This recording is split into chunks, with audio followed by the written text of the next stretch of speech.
welcome to week 6. We're going to talk about data sharing and working with the IRB. So the first thing we'll talk about is working with the IRB, specifically if you want to share your data.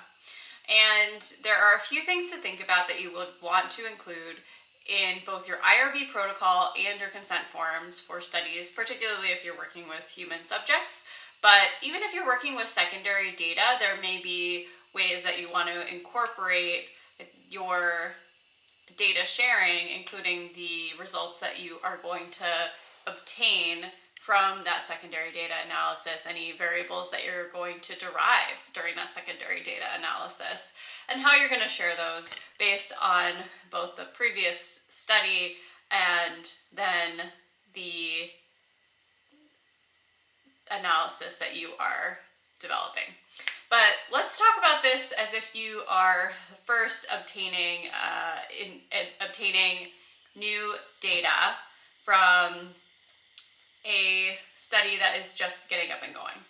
Some things you're going to want to think about as you're designing this are what types of data that you might want to share and where you're going to house that data and how you are going to share it if you do. So to start off, you're going to think about addressing this in both the IRB protocol and your consent form. So starting with the consent form, the first thing you want to do is be intentional.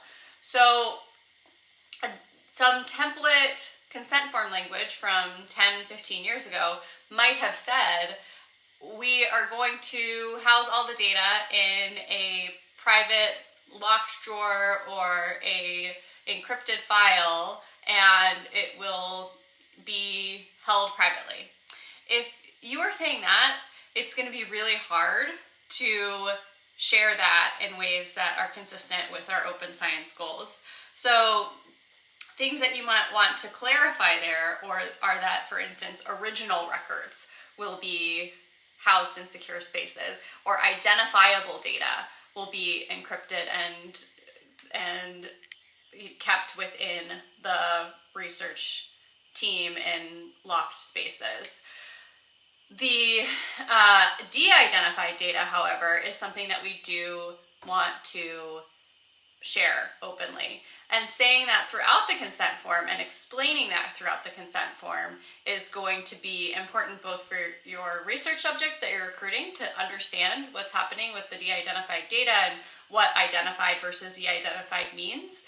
And then to also do this in a seamless way where you're not going to get pushback later about putting data either up on public repositories or in controlled access repositories that you might want to house the data in for reproducibility aims. So things that we might want to think about here are be intentional about the language, avoid vague statements about data protections, particularly around the data will follow legal guidelines of wherever you are, because you may have subjects that are in different places, that legal guidelines may be different across different situations with regards to the identified data, and you want to aim for consistency throughout the consent form. So making sure there are not places where you say one thing and then a next place where it can be construed that you are saying something different about the sharing of data. Overall, there are a couple ways to think about what types of data that you want to share when you're developing an IRB. De-identified data is typically what I think about sharing. So I think about all of the HIPAA identifiers along with any other identifiable data as being things that we'll either abstract to a level that it is not identifiable, or we will remove before setting up a data set for sharing. And but that is not the only way to go. I think there are instances where a piece of identifiable data may actually be important and you want to share it with other researchers, but you might want to set up tighter controls as to how researchers are getting that, and then how they are maintaining that identifiable data that they are getting, so that you know that the protections are in place. So there's, depending on what the goals of your research are, you might have different approaches to how you would think about data sharing and what's going to be most appropriate for your data set. So that is some information about the consent form. And in addition, you'll want to be consistent across IRB protocols. So when you're actually submitting this to the IRB, saying up front where you're going to be banking the data, who you'll be sharing results with, what's going to happen if subjects withdraw. So I think this is something that you don't actually, it doesn't actually become as much of an issue when you're housing the data and it's only in one place. If the subject withdraws, you can just take it out of that data set. But if you've already shared the data and someone withdraws, then they can't have necessarily their data withdrawn from that data set that's already been shared. And so making sure you're considering that in the IRB protocol. And also including the risks associated with the sharing of de-identified data, and giving an argument in your IRB protocol for why that would be minimal risk if you think it would be. So I will say IRBs are getting more comfortable with the idea of data sharing, but this is a relatively new movement, especially in the spaces that many of you are in, and giving some language to help your reviewers who may not be as familiar with data sharing, who may not be sharing their own data, to help them understand why and how you're going to still have protections for people's privacy in both the consent form and the IRB protocol, is going to be helpful for you if you are making that argument that you are doing this in a responsible and sensitive way. Okay. The other thing I'm going to say here is that if this is something that you're getting some pushback on, start a dialogue with your IRB representatives, your HIPAA officers, the folks that are involved in this, because it may just be that you are early on in this movement, and they're wanting to learn from you about data sharing and how to do that responsibly while pushing towards open science. And something else to note is that privacy governance may vary across settings. So I have had some discussions with that, depending, for instance, because of my appointments in a medical school, any data that I collect is considered HIPAA data, even if it has nothing to do with healthcare, and even if it has nothing to do with their medical chart. Whereas that same data, if I was collecting it in a different setting, would not be considered HIPAA data. So that's something to think about, is that even across settings and across your collaborators and who you're working with, there may be some different privacy governance in effect, and that this is all things that you might end up learning a little bit about as you go forward and transition across settings and collaborate across settings. So there is a template and some examples in the lecture repository of consent form and IRB protocol, and a little white paper on how to work with your IRB. So that is in the lecture repository for this week. And now we'll move on to a data sharing plan. So I mentioned at the first lecture of class that data sharing plans are now being required for NIH submission. So for anyone who is submitting an NIH grant proposal, data sharing plans and data management policy is going to be something that you're going to be thinking about starting now. So if you are thinking about submitting an NIH grant, this is something to start getting familiar with, and that the National Institutes of Health is starting to see the value in data sharing and really want an outline of how you're going to do that in your study.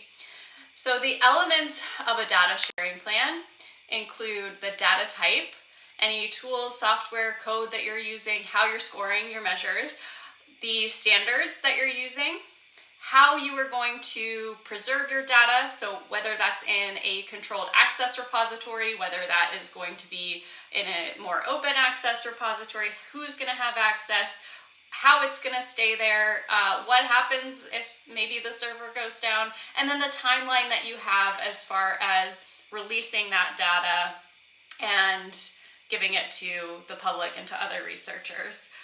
There is also a section on distribution and reuse, so how it's going to be distributed, as well as oversight of this data plan. So these are all the elements that are listed in a data sharing plan, and NIH has a template for this, and there's also different examples on their website for different types of studies of what a data sharing plan might look like. It is supposed to be about 2 pages, and it's well structured in terms of what you need to put in there. The good news is you all have been learning so much about this in this course that writing a data sharing plan should be pretty familiar to you at this point. And these are all things that you have been thinking about, that you will have the tools to say, okay, here's the types of data that I'm collecting. Here are the tools that I'm going to use. Here's where I'm going to keep the metadata. Here, I have an idea of what repositories I'm going to use, and laying all that out hopefully will be pretty natural. And we're going to try that this week as our homework for the week, is actually writing up a data sharing plan for a study that either you have ongoing or that you are thinking about starting up. The last thing I'll talk about just for a minute is data transfer and use agreements. So data transfer and use agreements are common. I feel like they're more and more common every year that I am doing research and doing collaborative research. I'm thinking more and more about and having to spend some time doing these data transfer and use agreements. And what they do is they govern data sharing of non-public data, and particularly at UW, anytime you're thinking about working with off-campus collaborators, you're probably, and they're going to need data, you're going to be thinking about the data transfer and use agreement. And this often, it's not a really time-consuming form, but I think it can be a little tricky maybe the first time or the second time that you do it. What it includes is a description of the data, a description of the project. You'll have to figure out who the institutional officials who need to sign the data form are, the data transfer agreement are. Some specificity around the dates of use, the cost of use, how it's going to be transferred, like where it's going to be housed, and some information about any collaborators that are also going to have access to the data. And there is a template, an example for this in the lecture repository as well. For my lab, we actually have a template online for the studies that we're doing, and where description of the data and description of the project are kind of already filled out, and we highlight for collaborators where they would need to fill in some data about themselves and their specific use of what they're trying to do. So this is just another thing that you might want to start getting familiar with in terms of using data and using it in a way that is going to align with policies and procedures that are in place. So to wrap up today, we talked about data sharing and some logistics about that. How you might think about if you are starting a project, working with your IRB, developing that consent form language, developing that protocol language, and what types of data that you might want to share. We also talked about data sharing plans and how to start developing those, how to think about developing that at the beginning of a study or the beginning of a grant as you're going in, and then that you might need data transfer and use agreements for non-public data. All right, we are going to wrap up there. And again, the home exercise for this week will be doing a data sharing plan for a study that you have.